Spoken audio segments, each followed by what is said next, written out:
Halo, ketemu dengan saya lagi Devan di channel ini. Jadi teman-teman sekalian, mungkin di antara kalian tahu bahwa channel ini pernah saya bikin 4 tahun yang lalu, dan ada sekitar 7 video yang sudah saya upload, dan banyak juga teman-teman yang melihat, dan juga ada rekan-rekan terdekat yang mengkomen saya secara pribadi.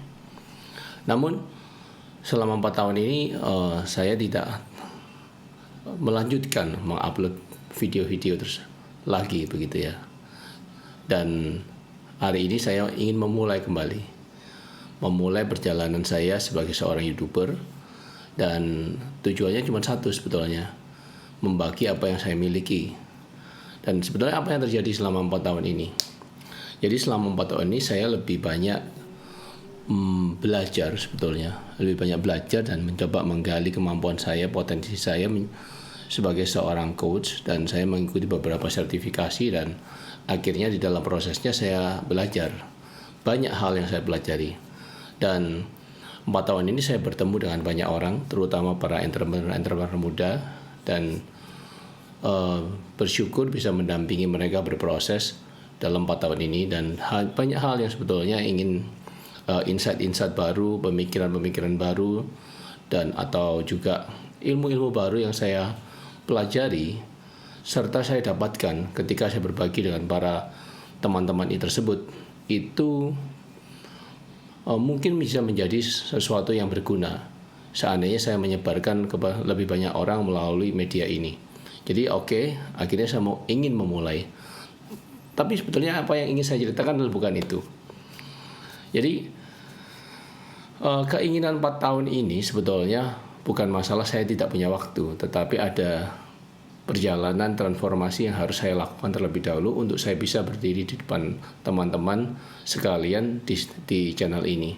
Jadi ini bukan sesuatu yang hasil kerja semalam, tetapi ini adalah journey ke dalam diri saya, dan mencoba kembali melihat apakah ada kualitas-kualitas diri dan kemampuan-kemampuan diri saya untuk mulai bisa kembali membagikan apa yang perlu saya bagikan.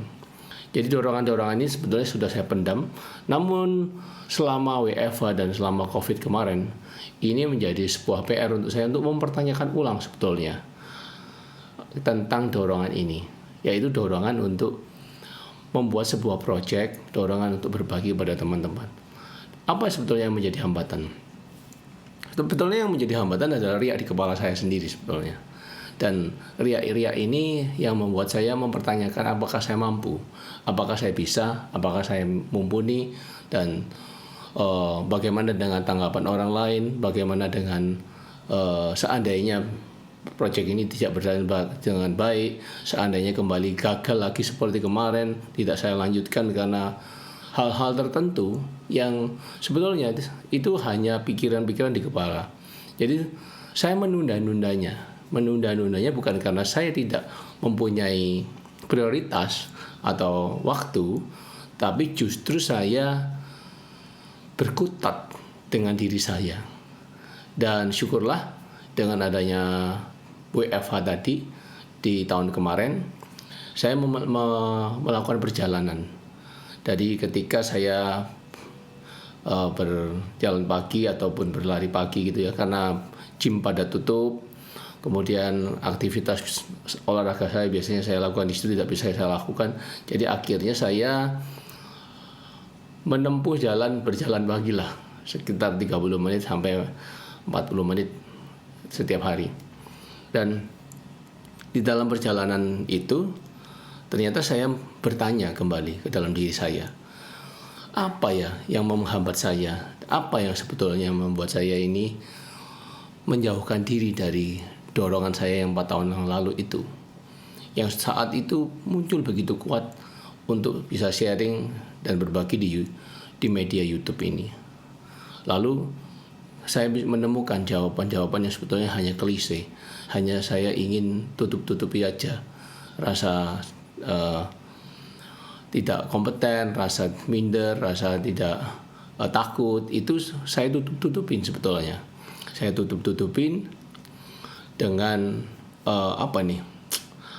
alasan-alasan yang nggak punya waktu lah, lalu sulit lah, kemudian ini kan hal yang baru buat kamu lo nggak punya pengalaman di situ, kamu ini juga sudah tua, apa bisa kamu bisa melakukan ini, banyak riak-riak di kepala.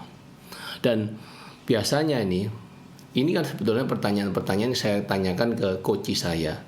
Jadi kalau saya melakukan coaching, baik entrepreneurship coaching atau life coaching, itu ada pertanyaan-pertanyaan yang mungkin timbul ketika percakapan, dan salah satunya adalah apa sebetulnya yang menghalangi saya ke sini, seberapa penting sebetulnya journey ini untuk saya. Lalu pertanyaan seperti mindset apa yang kamu butuhkan untuk bisa menjadi seperti itu. Pertanyaan-pertanyaan ini yang biasanya saya tanyakan ke coach saya, itu saya tanyakan kembali ke saya, dan membutuhkan waktu yang cukup lama ternyata untuk bisa berproses dan akhirnya melahirkan sebuah aksi, begitu ya. Yang menarik adalah begini, teman-teman sekalian, apa yang saya sadari ketika saya belajar dan bertanya kepada dalam diri saya, ternyata fokus saya ini menjadi teralihkan. Jadi riak yang negatif tadi yang ada di kepala, yang mempertanyakan kemampuan saya, mempertanyakan kompetensi saya, mempertanyakan seberapa saya bisa menanggung risiko, kemudian menyudutkan saya, itu mendadak hilang dengan sendirinya. Justru ketika saya bertanya dan pertanyaan-pertanyaan yang saya lakukan ke dalam diri ini, pertanyaan-pertanyaan yang menggugah saya. Jadi along the way ini bergeser, ternyata bergeser dari yang awalnya sangat negatif, dari awalnya kepala saya berisi riak-riak yang mempertanyakan, juga bertanya sebetulnya riak tersebut, tetapi riak yang tidak memberdayakan, pertanyaan-pertanyaan yang di kepala ini yang tidak memberdayakan saya. Dan ketika saya ganti dengan secara sadar dan saya fokus pada pertanyaan-pertanyaan yang memberdayakan saya, ternyata energi negatif itu hilang dengan sendirinya. Dan setelah sekian lama dengan banyak penundaan dan sebagainya, akhirnya saya mulai saja. Saya memutuskan oke, kita mulai lagi saja. Jadi mulai lagi dari mana? Dari yang pertama, dari video yang pertama. Dan ini mungkin video yang pertama yang akan saya sharingkan buat teman-teman. Dan hopefully poin yang dari sharing yang singkat ini dan bagaimana saya memulai sesuatu yang baru itu ternyata dimulai dari sebuah kesadaran bahwa ya, semua riak-riak negatif itu akan hilang dengan sendirinya dan bergeser dengan sendirinya ketika kita mulai bertanya dengan memberdayakan diri. Jadi pertanyaan apa yang bisa teman-teman tanyakan pada diri teman-teman sendiri untuk memberdayakan potensi teman-teman. Sampai ketemu ya di video yang berikutnya. Saya akan berbagi apakah tentang kehidupan, apakah tentang bisnis, ataupun juga hal-hal lain yang meningkatkan kualitas, tentang mindset, tentang pengalaman-pengalaman saya sebagai entrepreneur, ataupun juga tentang coaching. Apapun itu, hal-hal yang sifatnya memberdayakan diri. Bagaimana seorang manusia biasa bisa meraih potensi maksimumnya dalam segala hal yang ingin dia capai. Sampai ketemu di video yang berikutnya. Salam